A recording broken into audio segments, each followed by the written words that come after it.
Yeah. Okay. So when we speak of syncretism, we're talking about, generally speaking, a mixture of two or more things. Usually, the term syncretism is used in reference to spiritual practices. Now, you have different environments in which the syncretism can take place, and different things that can cause it to take place as well.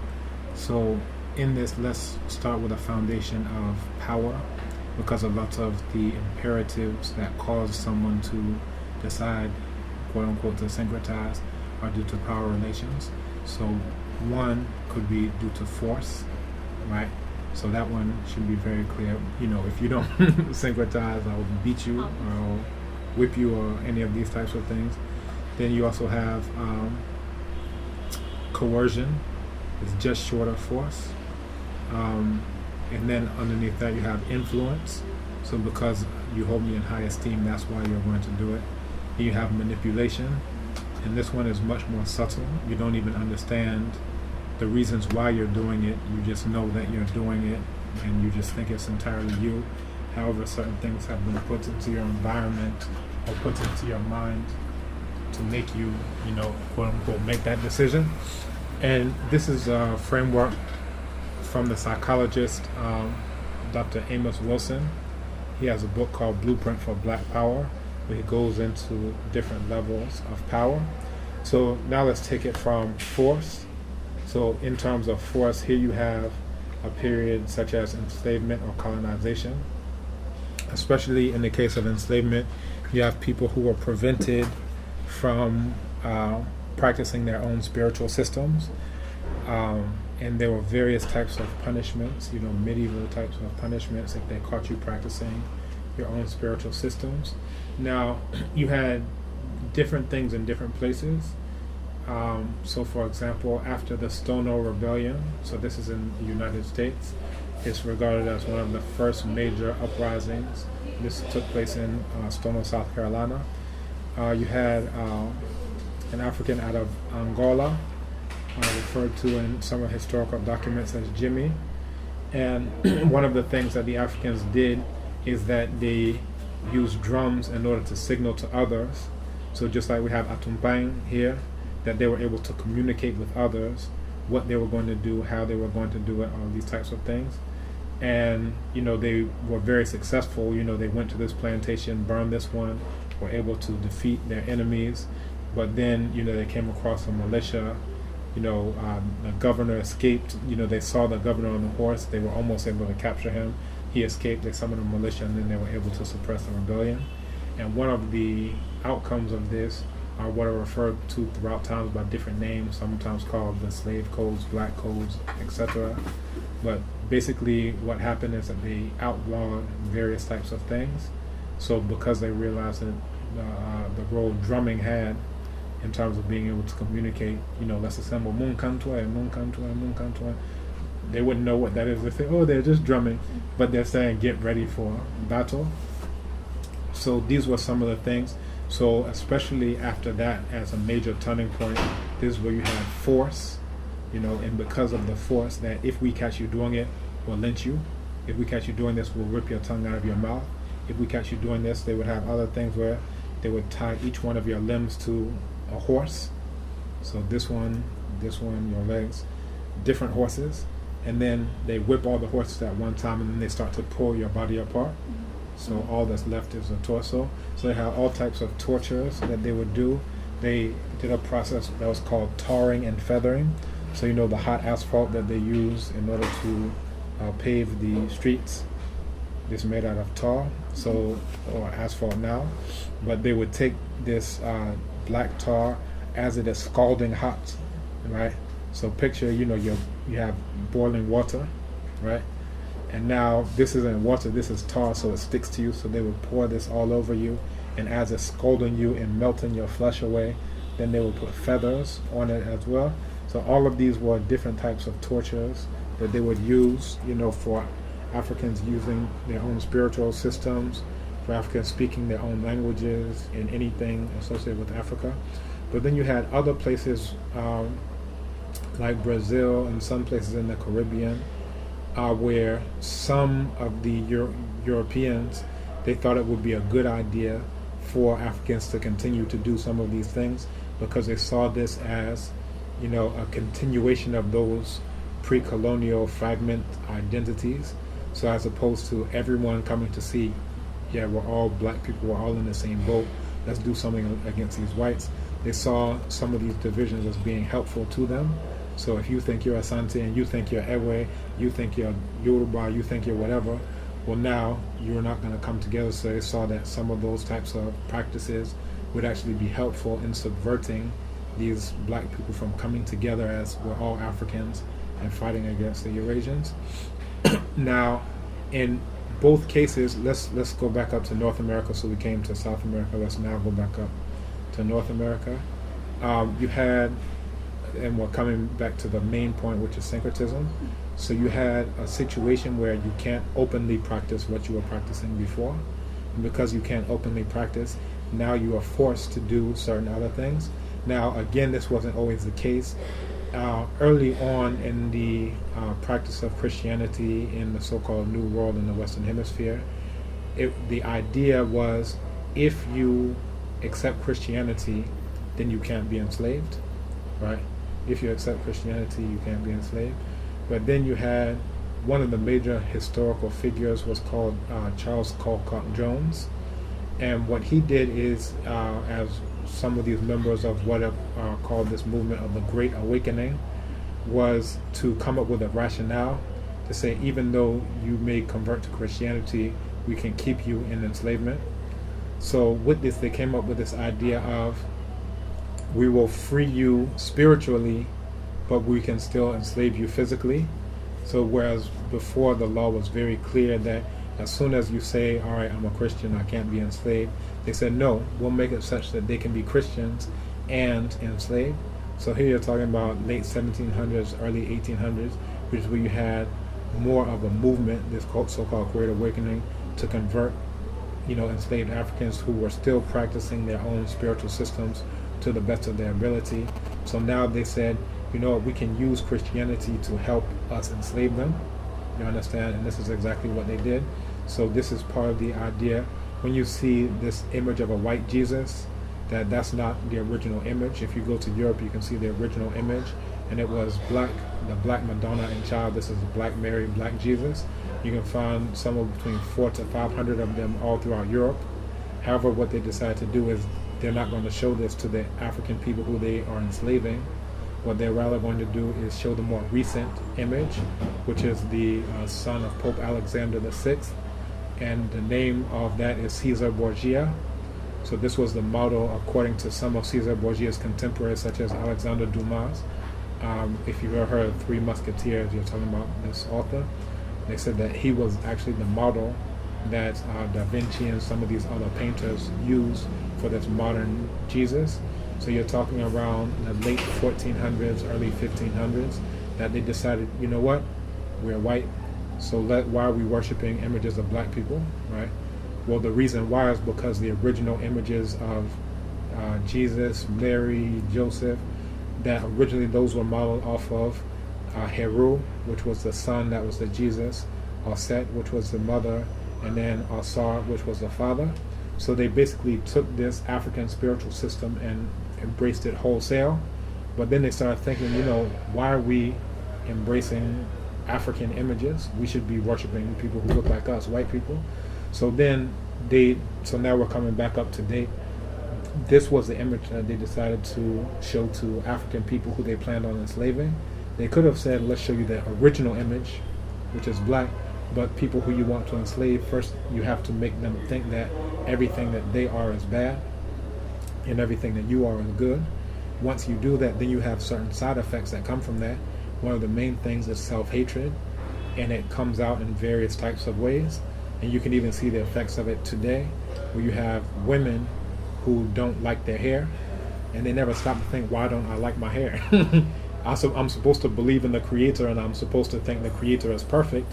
However, if the Creator made me with natural human hair, no, that's a mistake you did. Let me try to look like a horse or a dog or anything that has mammal fur, right? So all of these things are coming to why they introduce a Christianity to do what we now see the effects, of.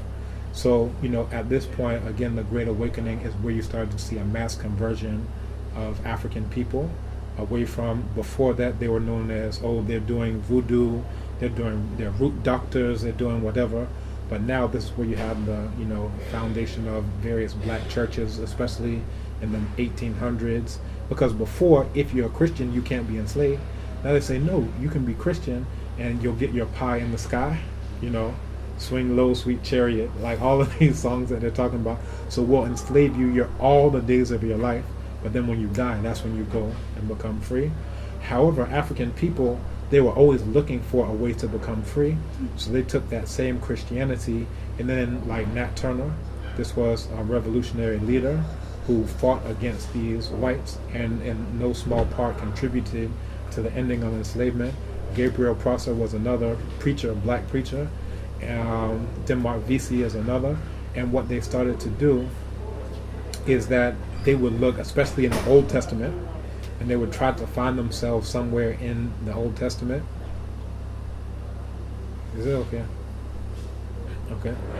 They tried to find themselves in the Old Testament, so that's where they started to identify with the biblical Hebrews, where they say, okay, our situation is just like the situation in the book. So in the book, they're saying here are people who are enslaved and they got out of enslavement. So they said that's just like us. So then they started to identify with Hebrews and things of that nature. Before this time, there was no identification. People they wouldn't even know what it is. But again, all of this was part of this syncretism of trying to find something to help them liberate themselves with whatever few tools they have. So if all you have is a Bible, all right, well, let me use a Bible as a weapon. So you try to find some justification in it to how are you going to get free. And really that's why African people really gravitated towards the Old Testament, because it has more themes about justice and all these other things, whereas the New Testament is more like turn the other cheek and those types of things. The ones like justice are the ones that black people like. It's unjust that they're whipping me every day, that they're raping my woman, that they're raping me, that they're sodomizing my children. This is unjust. So all of this is coming back to, because of force, that now makes people to try to find different ways to preserve the things that they were doing before in their own best interests, but to hide it in such a way enough that your enemies aren't going to be able to kill you because you're still holding on to what you were doing. So you had what were called ring shouts, which is basically the same thing as a akom, right? So the people would come together, they would dance, and they're saying they're getting the spirit, the Holy Spirit, all these possessions. You hear people talking in tongues, and they would use that to cover the fact that they're still speaking their own African languages, right? So, and this is what's so ironic, that here in Ghana you have people who still know their own African languages, but then they start babbling, pretending like they're talking in tongues. Like we were doing it so that we could actually speak our own languages and to hide it so that the whites couldn't rip out our tongues like they were doing. But here people are doing it, they're imitating what black people over there were doing, but it's like, no, you could actually speak Chi. No one's going to whip you if you speak Ga, if you speak Ewe. But anyway, that's the whole idea, is trying to be able to do something. So then you have force. Now, usually in terms of force, they would make an example of, some or several of the Africans. If you're caught doing something African, then they would make an example of you. They would cut your head off and put it on a pole. They would, rape your woman. They would sodomize you in front of everyone. Sodomy is taking a pole and shoving it up your rectum, all these types of things. But because it wasn't advantageous to do that to every single person on the plantation, this is where they use the second form of power that we mentioned, coercion. Now, in terms of coercion, this is the threat of force. So I'm not actually going to cut the heads off of every single African that I've enslaved, but I'll do it to enough that now the rest are going to be fearful. Right, so now this is coercion.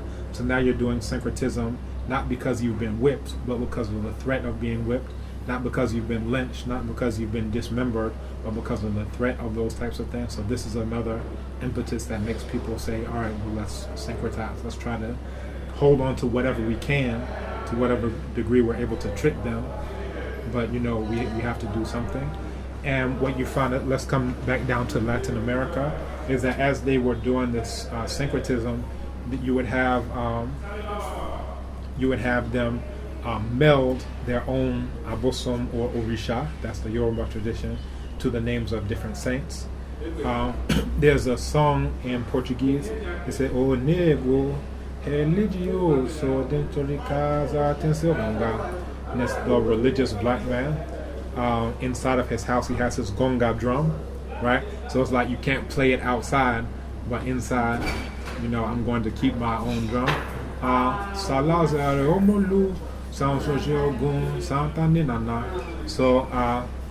Lazarus is Ogun. Saint George, that's Saint George, is so Lazarus is Omolu, that's Babalu Aye. Saint George is Ogun. Santa is Nana. So they're in the song, and it's a pretty long song, so I don't have time to sing the whole thing. Just a minute.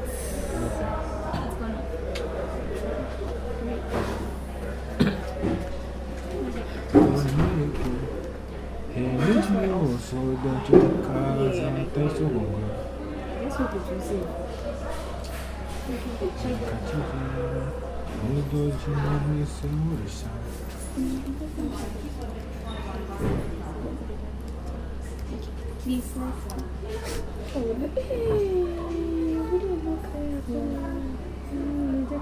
Okay, it's fine.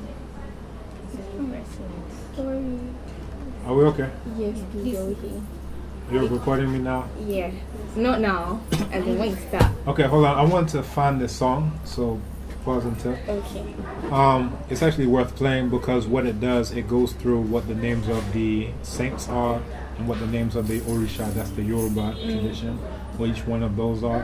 And it's very profound. This is what they play for what's called capoeira. And capoeira is a combat science that they use to be able to defeat the Portuguese and ultimately end enslavement. They were able to fight off the Portuguese. And this is one of the songs that commemorates some of that history. The song. There we go. Hi,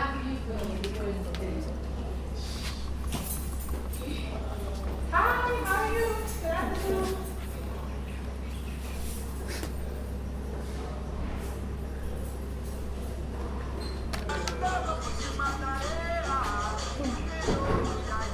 Hold on.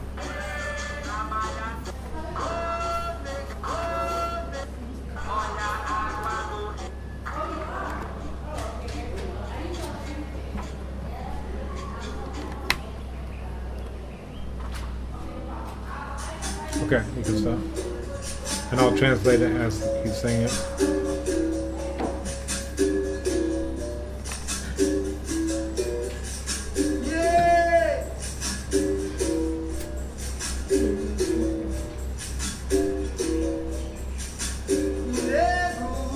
So the black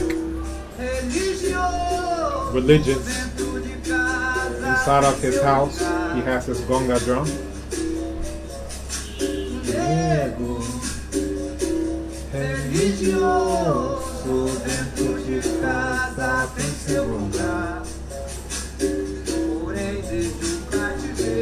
So because of captivity, he changed the names of the Orisha. So therefore, Dona Janani is the saint of conception, the lady of conception. Oshun is Candace. Oshosi. Saint Lazarus is Omolu. Saint George is Omolu. Santana is Nana Bruku.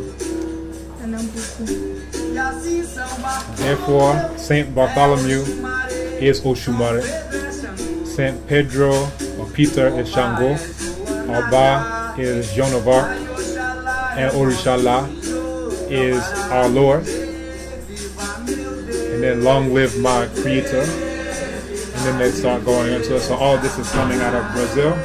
So what, in different places you have people doing different ones. So like in Cuba, it would be slightly different. In Puerto Rico, it would be slightly different. But again, all these people are syncretizing not because they want to, but because they're forced to, or if it's not direct force, it's coercion. Now, we mentioned force, we mentioned coercion, then comes influence. So now these are people who, because they see this white man, and this is the religion of the white man, and say, oh, the white man is powerful. If I want to be powerful like the white man, I'll do what the white man is doing. So then they start to do, the religion, whether or not it makes sense for them to do it or not. They start imitating, their oppressors. They start imitating. So here's.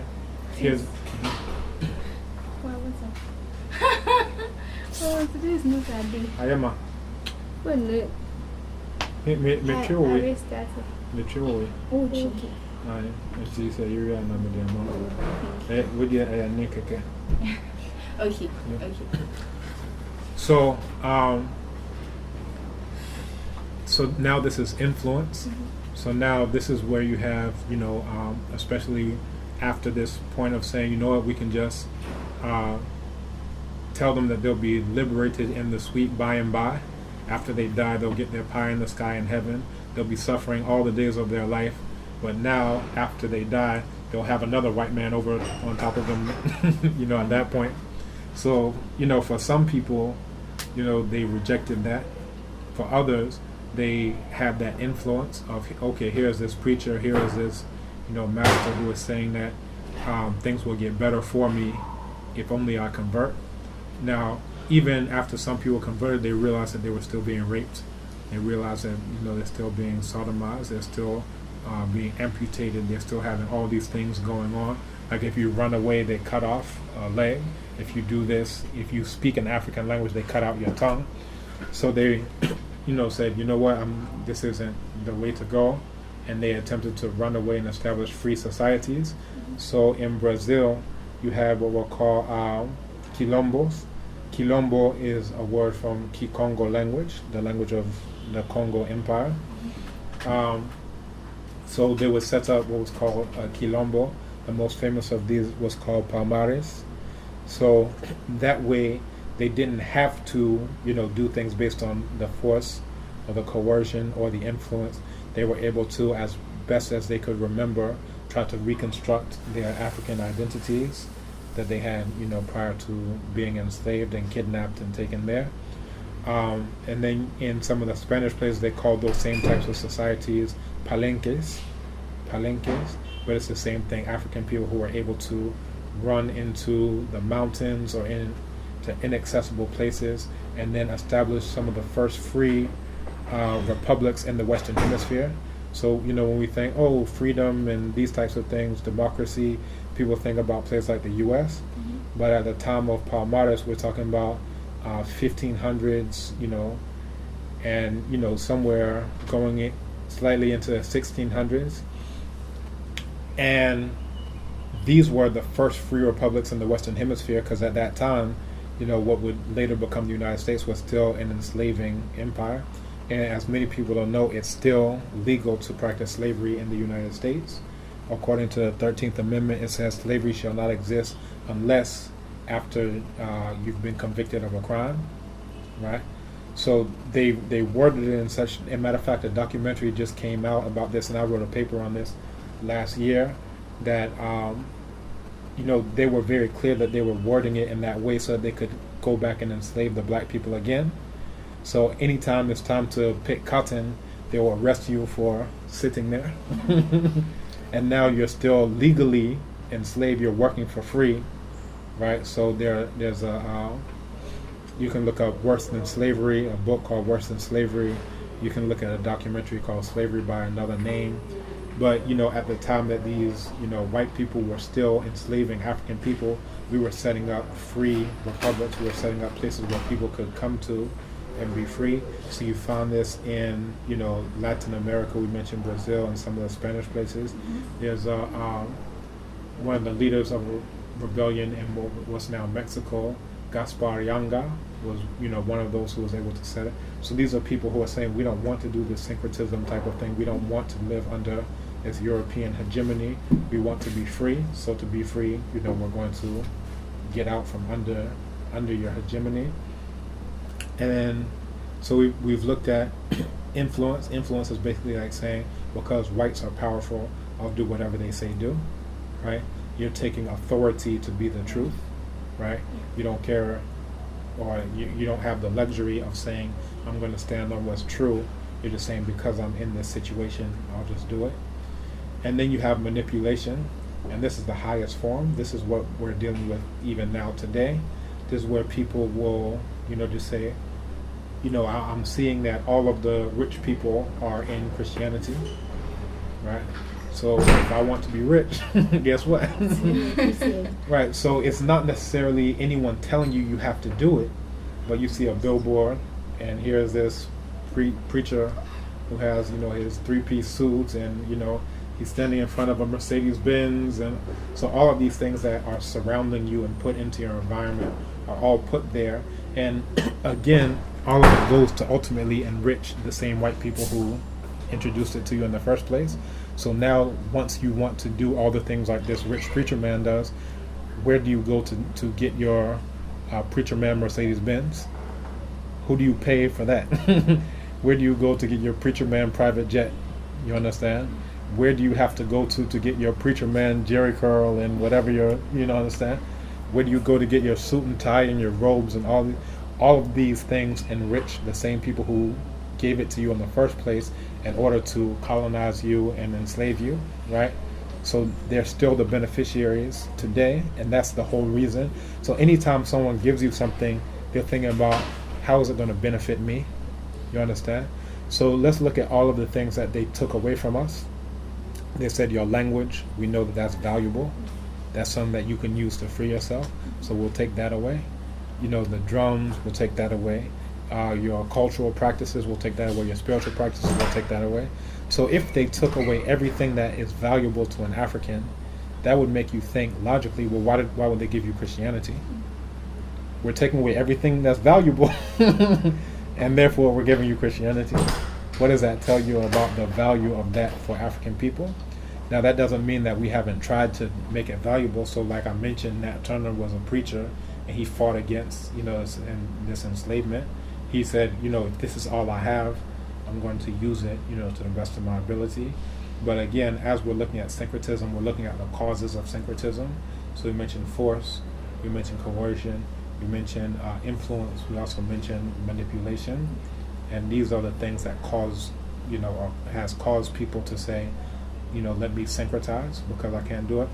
And I actually gave a talk last semester on different African combat sciences, things that we use to defend ourselves during that period and up to now. And I gave an analogy of two different types of mattresses, like you sleep on mattresses. And one is made out of a natural type of rubber called latex. And in the video, I showed like a short clip.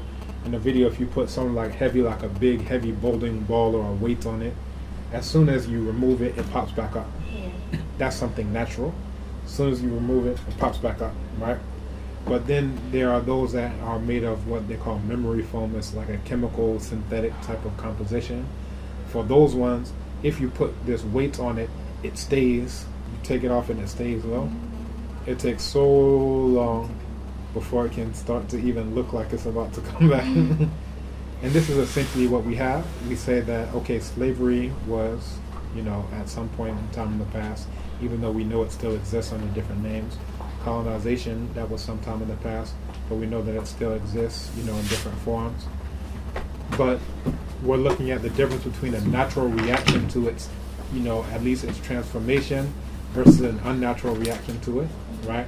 So what would be natural is that as soon as you're able to force these Eurasians to stop enslaving you in that way, you would think you would go back to doing what you were fighting to do the whole time, right? But that's not what we have. What we have is people still clinging on to the thing that was forced on us originally. So if we were natural, if we were in a natural type of setting, if we were still natural Africans, that's what you would have. But because we are, manipulated, homogenized types of mixed up Africans, we're more like this memory type of foam. It's a chemical composition. So now even at the end of so-called colonialism, right, 1957, we're still in this position. they're no longer having to force you or coerce you or influence you. They'll still manipulate you, but they don't have to do any of those because you're so used to it. You're so used to being oppressed. Now you think that that's all that there's ever been, and that's all that there ever can be, because since you were born, all you know is that. All through your life, that's all you know, so therefore, you adhere to it. So now you have a case where even though you wouldn't need to syncretize, you do it because, that's all that you know about. And this is the role about miseducation, diseducation, and anti-education. These are the three agendas that are being propagated against the African. And essentially what these are is not letting you know anything about anything African. That's diseducation. So if I ask you, what's the creation story of your people? You understand? If you're Akan, if you're Ewe, if you're God, what's your own creation story? You may be hard pressed to tell me, but you could probably tell me about Adam and Eve. You understand? This is intentional because once you don't know anything about yourself, now you will act in certain ways, right? You will have to buy chemicals to be like who's good. You'll have to wear clothes to be like who's good. You'll have to speak a language to be like who's good. And all of that enriches those who gave you that type of mindset in the first place. You understand? So, you have all of these things that are going on in terms of the syncretism, in terms of the current modern day manipulation that goes on, that now, even though you don't quote unquote have to do it, you're still doing it. So I've gone around. Hopefully that has given you a little bit of a background. And do you have any other questions or anything that wasn't clear? Okay, so if we come to nowadays now, has the syncretism had any effect, either positive or negative, on the people? And most especially pertaining to the people of Latin America now. And then, since they are not under any force to syncretize, do you think there is any way that they can go back to practicing their own religions? The challenge with that, I'll start from that one and then work my way back to the benefits or detriments. That the challenge with that is manipulation is much more effective than force, right? You're saying they're not being forced, but it's much harder to combat manipulation because one thing is you don't even know that it's going on. You understand? If someone is forcing you, if I'm saying take this Bible or I'll beat you, the natural response is saying no you won't, and then you fight back. You understand? Coercion saying I'm about to beat you, right? So force, I'm actually beating you and saying take this. That will provoke some type of response. This one I'm about to beat you. Even there you see the antagonism, you'll kick against that one. Now the influence, it still has an impact, but you can say, you know what, I don't like that image, I'm going to go back. But the manipulation is much more pervasive because now you think it's you who wants to do the thing, right? I've shown you this image of Caesar Borgia every day of your life. It's on the back of every trotro. Everywhere you've gone, all you've seen is Caesar Borgia and you think it's Jesus, right? So now, you've never been taught anything other than that. So because of that, you think that, I just want to do this. That's my own choice. That's my own decision. Without realizing that you have the diseducation, which is not telling you anything about who you are.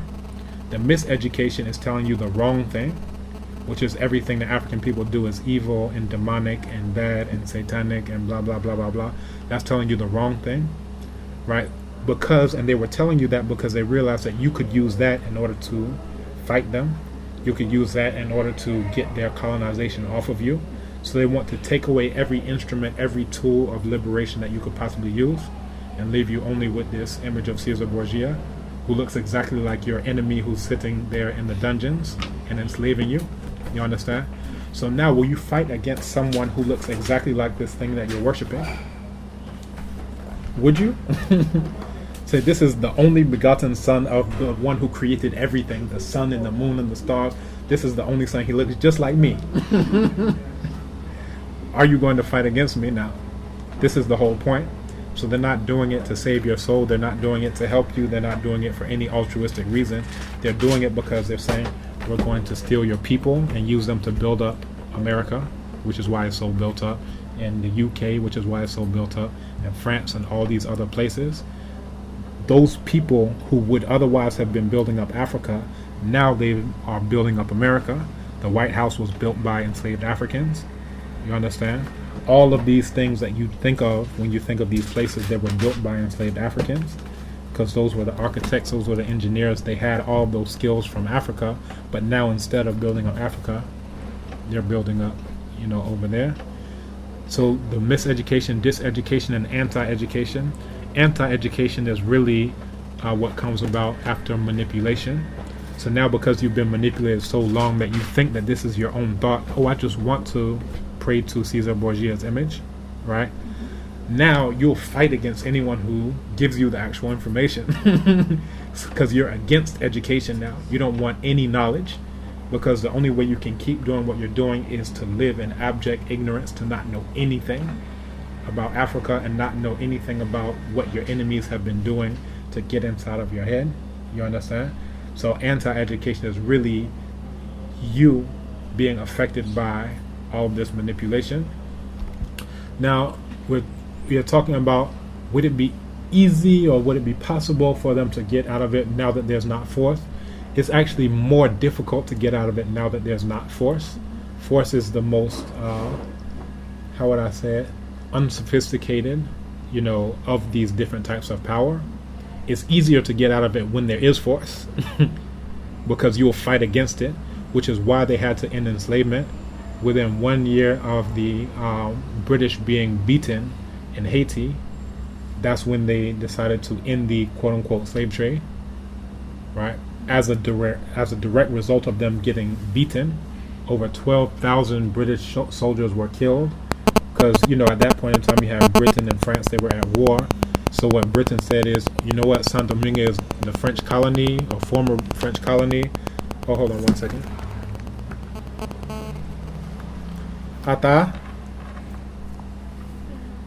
How was it? Oh, wonderful. Cool. I'm doing well. I'm actually doing an interview that some of the students here at Legon wanted to know about syncretism. So I'm trying to break some of that down for them. But yeah, I actually did want to see you. I had some questions that I didn't get a chance to ask at the interview. Are you still in question answering mode? Okay. Not right now. I'm actually still in the middle of it.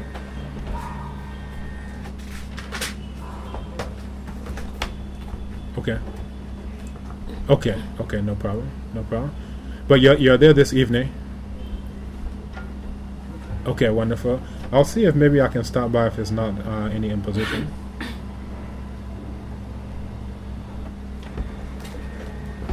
Yeah, no problem. Great. That'd be wonderful. Okay, good. So welcome back. I'm glad you traveled safely. All right, take care. Bye-bye.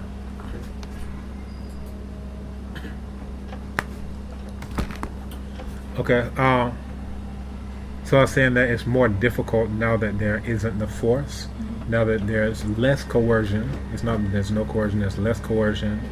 And as they're bringing down the level of direct force, they're raising the level of manipulation, right? So now you think all the things you want to do, you just want to do, without ever thinking, how come everything I want to do enriches my enemy?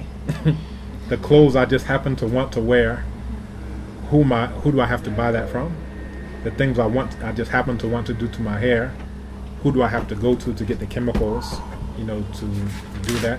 The chemicals to make my skin look like a pig, to make my hair look like dog fur.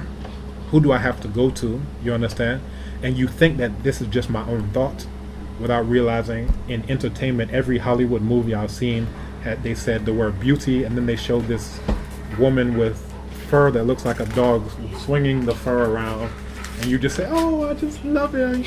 You understand? You don't realize that that's where they planted the seed of that desire. They created a taste and a desire inside of you to want to look like something other than what the Creator made you. So basically, by default, you're saying, Creator, you're wrong. You made a mistake. So let me correct that for you. And the people who do that are the main ones who you'll find in the middle of the church and saying, "Oh, how wonderful, how wonderful."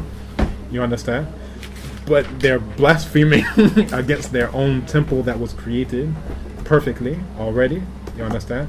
So again, my simple answer after all that background is that it's more difficult to get out from it now. All right, but then by the same token, everything's strength is its weakness at the same time. Whatever you look at, the strength of that thing is also its weakness, right? What I mean by that is because they are not following it up with direct force, you understand?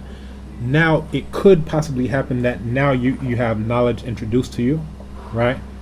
And you can run with that new knowledge that you have, right? And there's no one who's going to shoot you for taking up that knowledge. So it's so effective because there's not a gun around to shoot you, and you think that you're the one who's thinking all of these things just magically. I just want to do this. However, now let's introduce some knowledge, because there isn't a gun to let you kick against it and say, no, you're not going to shoot me. You understand? Now that same thing that is the strength, that I'm able to just manipulate your environment, that now becomes a weakness because the force isn't able to back it up. You understand? In terms of whether there are benefits or detriments, the benefits are primarily for white people, which is why anytime you want to think about who benefits from something, think about who originates it, right? And you can also, another way of sifting through that is to follow the money trail, right? When you're saying who benefits from it, the first thing you can think about is who benefits economically from it. You understand? Where do you have to buy your cement from to build your church? Where do you have to go to get the robes and choir stuff and all this other stuff you're going to be wearing? Where do you have to go to get your crosses and your Bibles? Who's printing those Bibles? So there are all these cottage industries that surround the fact that you have been taught to hate everything that's African. So you are enriching exponentially not only the preacher who's standing in front of you, but everyone who is printing these Bibles, right? You are now the dumping ground that's enriching all those people. So they're able to send their children to school. Their children aren't even Christian. They're like, hey, we know all that's just rubbish that we came up with in the 1400s. That's passé. Let's go to the moon now. Let's do other stuff now. But they're using your colonized mind in order to finance these other things that they're doing, right? So the money that they get from the Bible is now going to go into a jet fighter that's bombing Libya, right? The money that comes from all of your choir robes, just look at Ghana alone. Think about how many robes are in Ghana. If it doesn't amount to millions upon millions, I would be shocked. of dollars, if not pounds or euros or whatever you want to convert it into. So let's just look at the robes before anything else. All of that money went somewhere. And now the money that's going there is being used by the same white people who gave you that in order to finance all the other things that you're doing. So there's a quote by Jomo Kenyatta, and sometimes it's ascribed to other people who've said it in other ways, but they say when the white man came to Africa, they had the Bible and we had the land. They told us to kneel down and pray and close our eyes. We did so. When we opened our eyes, we had the Bible, they had the land. They were very clear on what's valuable and what's not valuable. So the land that has gold, diamonds, platinum, everything else, we'll exchange that for this paper, right? It's a tree we chopped up, put down some mythology and story tales, Anantism, and now when you believe it, you'll say, oh, wonderful, I'm glad I got this, so don't mind this thing. So the thing is, sometimes you hear people say, oh, the white people are very clever or they're smart or whatever.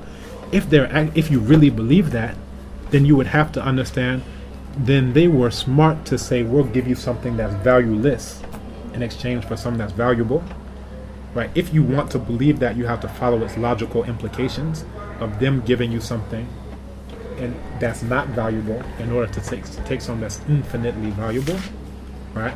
So the main benefits go towards these Eurasians, and again, you can look at it economically. Another way you can look at it is psychologically. What type of psychological boost do I get as a quote unquote white person when all of these black people are worshiping me? I don't know if you've ever been to rural Ghana or even urban Ghana and see a white man or woman walking around. All of the children will run out of there. They will stop eating. They will stop whatever they're doing, even if they've been starving for a week, to run after this white man or white woman. What type of psychological boost does that give to them to know that all these African people are under me? You understand? It's like I'm a potentate. I'm like my own king or queen, just by the fact that I look like the image that I gave you, right? So I'm the chosen people according to the book that I wrote. So if it works like that, I may write a book tomorrow and say, guess what? I'm the chosen people. And I'll shoot you if you say anything else. And if I shoot enough people, all the people who are left will say, yes, you're the chosen people, right? So that's the force. But then because man and woman are creatures of habit, now you'll get so used to it that one generation, they don't even remember the gun. They just think what we're doing now is all it's ever been. And then they also see a cost-benefit analysis, rewards and punishments, that those same white people are saying, we'll give you the crumbs that fall off of our table, right? In exchange for you saying that I look just like the supreme being, right? So the fact that I own all your platinum, all your diamonds, all your whatever, I'll allow you to have a 4x4, right? I could make a 4x4 out of solid gold that I took from your land, but I'll give you, this rusted tin and aluminum and junk. And you say, oh, thank you, white man, for the crumbs. Thank you for the crumbs that have fallen from your table. And then we'll argue amongst each other about whatever crumbs we're able to get. You understand? And we'll say, oh, our problem is corruption and whatever. Now, this is ridiculous because there's a whole feast on the table that they stole from us. And the corruption we're talking about is this crumb fell down here and this one wants to get more out of that crumb than someone else. And we're never addressing this whole feast that's on the table. So we're bickering back and forth between whatever NDC, MPP, CPP, BBB, blah, blah, blah, blah. We're arguing about this crumb and saying this one wants to keep it for his village. But we're not arguing about all of this whole feast that's been stolen from our garden, that's been stolen from our farm. When do we say that that's a problem? So now let's come back to Latin America specifically. I answered, the benefits. The main detriments, well, now let's talk about the benefits in the past of the syncretism, that in a lot of these places, initially Haiti, they, at the beginning of the Haitian Revolution, Boukman was one of the main leaders, and he had a quote where he said, "Throw away the image of the white man's God, who has brought us so much suffering, and listen to the voice of liberty which speaks in all our hearts." So what they were using indigenous African spirituality in order to fight against these whites, right? Now, since that time, you've had various invasions of white religion, Catholicism and everything else you can imagine. Since that point in time, Haiti started off as the richest colony in the Western Hemisphere. At that point in time, it was the richest colony, richer than what would become the United States or anything else in the whole Western Hemisphere. But as they moved away from the African spiritual system, they got progressively weaker and weaker and weaker. And this is, not to discount the economic sanctions that France had them pay the debt for themselves. They said, you used to be our property, so you have to pay for the loss of French property, right?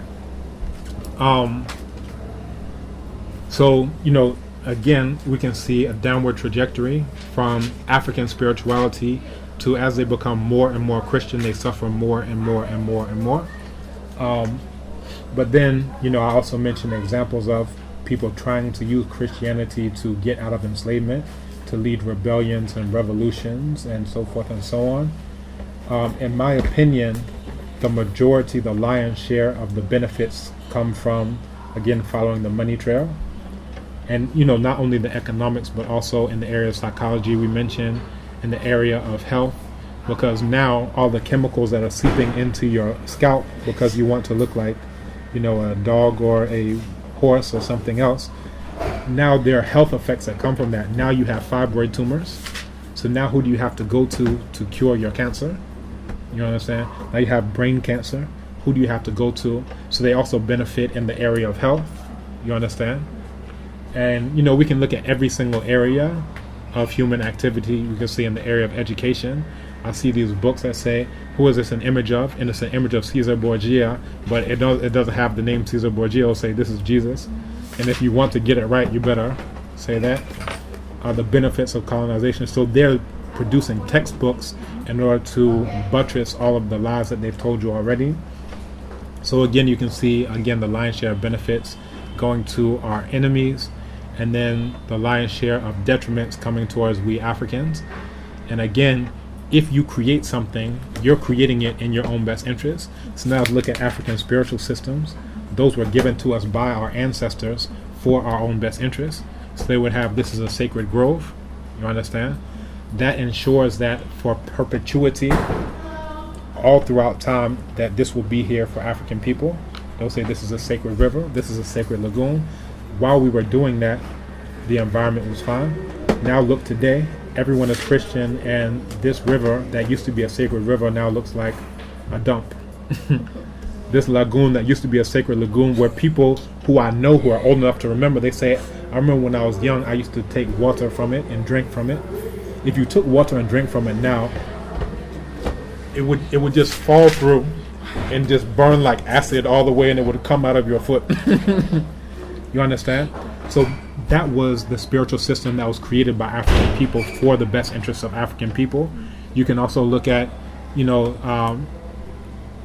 according to scientists, they say hominids, this is, Homo sapiens and all the other various forms, have been in their hominid form going back to like the time of Dinknesh, is what they call Lucy, right? The mitochondrial Eve and all these other ones.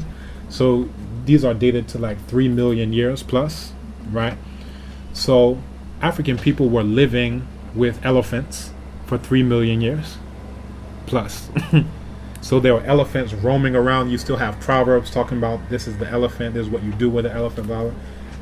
You won't find an elephant in Accra or Kumasi or anywhere else other than this limited game reserve. You understand? Paga or whatever, wherever. You understand? So you went from a place where these animals were abounded to within 100 years, all of them are decimated. You understand? Because the spiritual system you practiced before, part of it is the idea of sacrifice, as opposed to me eating every single thing that I can get into my mouth.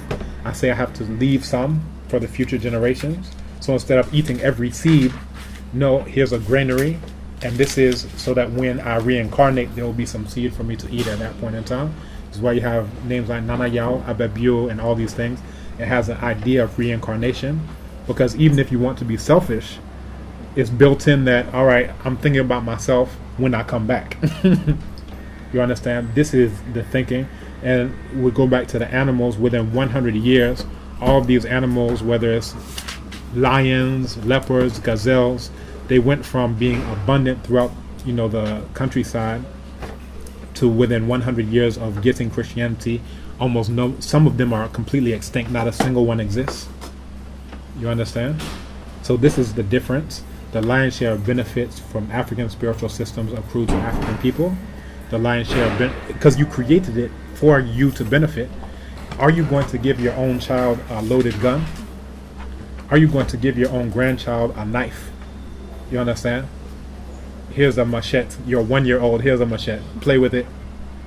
Right? This is what our African ancestors were doing. They were giving you something that would benefit African people, and it worked just like that for millions and millions and millions of years. But within 100 years of you getting one that was created by your enemy to destroy you, now everything is destroyed. Your environment is destroyed. Flora, fauna, your own psychology, your sense of self, your self-esteem. Do you think black is good or white is good? You understand? Who taught you that black is this and white is that? And what are the benefits, for them once you believe what you believe? And then also, when do you come to understand that idea that black is bad in their concept, you don't even realize that that's not a universal concept. So if you go to the Songhai language, anytime they want to say something is pure or powerful or good, they say it's a black this thing. If you go to the Nile Valley, all of their deities are painted black, right? From Asar to Anpu, what they call Anubis, all of them are black. This is the idea that what's sacred, what's divine is just like you. You understand? So there's a quote by Dr. Yosef Ben Yakinen, the late Yosef Ben Yakinen, that's his image on the right-hand side. He said, religion is the deification of someone's culture. That's it. Religion is the deification of someone's culture, right? Now let me give you an example. If in my culture I live in a desert environment, right, there's no water, then of course I can't have a culture about swimming in pools and whatever, right? So now let's look at Islam. People say it's holy for them to take a small portion of water and just wash off ablution, their hands and their feet. That's because the people whose culture that is a desert culture, right? Now how does that fit for people who live near the river Pra? They have rivers all around them, you understand? So what's in my culture is that on my krada, which is my soul day, I go and bathe in that river, you understand? So whatever culture you come from in that environment, what's around you is sacred. So if you come from a desert, now you say everything that desert people do is sacred. And even if you live in a place where water is abundant, you still have to act like you're in the desert. I hope you're following along. So these are some of the things that we can think of. So again, I think I've answered all of the questions, but the benefits, the majority of them go to, Eurasians. That's why they gave it to you, so that they could benefit, and they still do benefit in very concrete ways. The benefits for our own thing accrue primarily to African people. That's the reason why your ancestors gave it to you, so that you could benefit in very concrete ways. Now, we can look at the 1%, the fuzzy boundary, and say, oh, well, maybe I get a crumb from the table. You understand? And these are the preachers who are, for lack of a better word, pimping the rest of the people, the fact that they don't know anything, right? Rather than letting you know about anything African, let's just keep building on the fact that you're completely ignorant, and I'll enrich myself based on your ignorance. You understand? That's the 1% who gets some type of benefit from that. So basically, there are terms like sellouts. That means you're selling your people in order to get something to feed yourself, right? That is beneficial, quote unquote, for them individually in the short term, but it's detrimental for the whole in the long term. You understand? Then on the African side, you can see some type of maybe minute benefit that a European could get from our practicing. Like they'll write articles about it. They say, I'll build my whole career on African studies. Then at the end of the day, they know more about Africa than the person who is their own thing. You understand? So they've gotten some type of benefit. So we could see those types of things, but we shouldn't get lost in the fuzzy examples, these few 1-2 examples at the border, and not see the forest because of the trees. We miss the whole thing because we're trying to find this 1-2 benefit there. Yeah. I hope it's been educative. Very, Very good. very. Okay. Thank you very much, You're welcome. Doctor. So let me give you this recording. Any other question? Are we okay? You said Dr. Kambon talks long, so if I ask another question, I won't eat this evening. All right.